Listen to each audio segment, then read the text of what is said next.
Hi again, Bishop Peter. Hi, Mark. This is again faith questions, but this time I thought we'd talk about the conference, the diocesan conference coming up on the 18th to the 20th of October called Leading Your Church into Growth.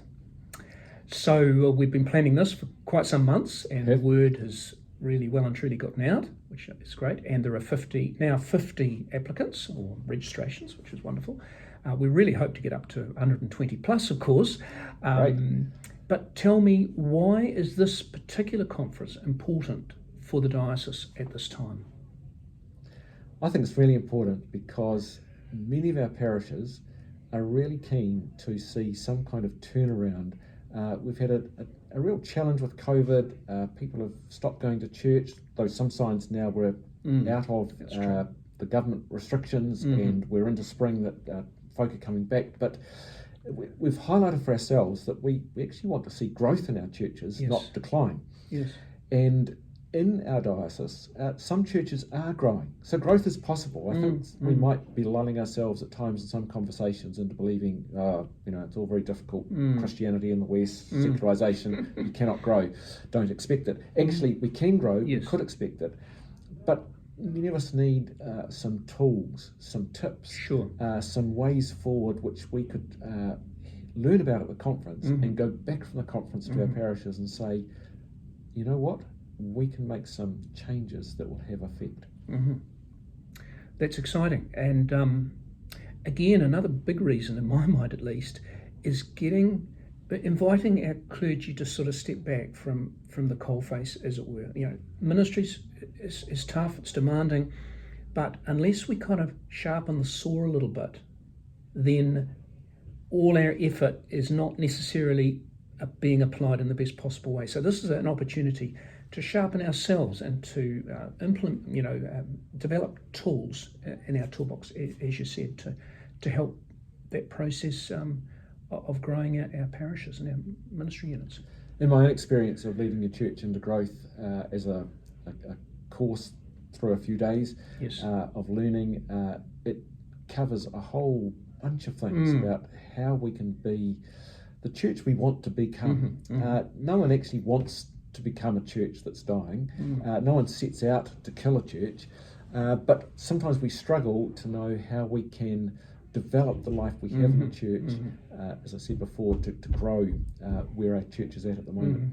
So I know the material in the conference will help everyone who goes, clergy, lay leaders, teams from parishes. Cool. And I believe, Mark, if I can turn tables and ask you a question, that you can tell us a bit about who the actual speakers are for this conference. I'll be delighted to. There are two speakers, Venerable Rhiannon King and Reverend Harry Steele. They come from different kind of theological stables, but they're both very experienced in supporting growth and equipping local churches to grow. I'll just talk about Rhiannon for a moment, because she's involved in a very interesting project in Ipswich. It's called Inspiring Ipswich, and she has a team, and their goal over 5 years is to introduce 7,500 people to the gospel of Jesus in that time. So it's a very specific role they've got.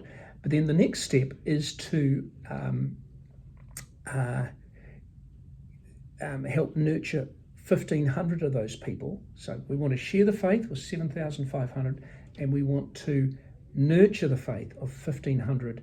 And there's a hope that they will be able to start 25 new worshiping communities. There's something tangible and kind of motivational about putting numbers on these things.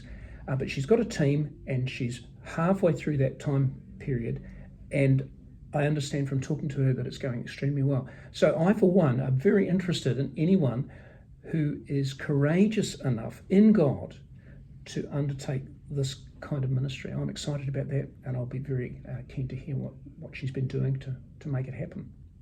It's going to be excellent. And I understand too, we're going to have some folk from outside the Diocese of Christchurch, from other dioceses, joining us.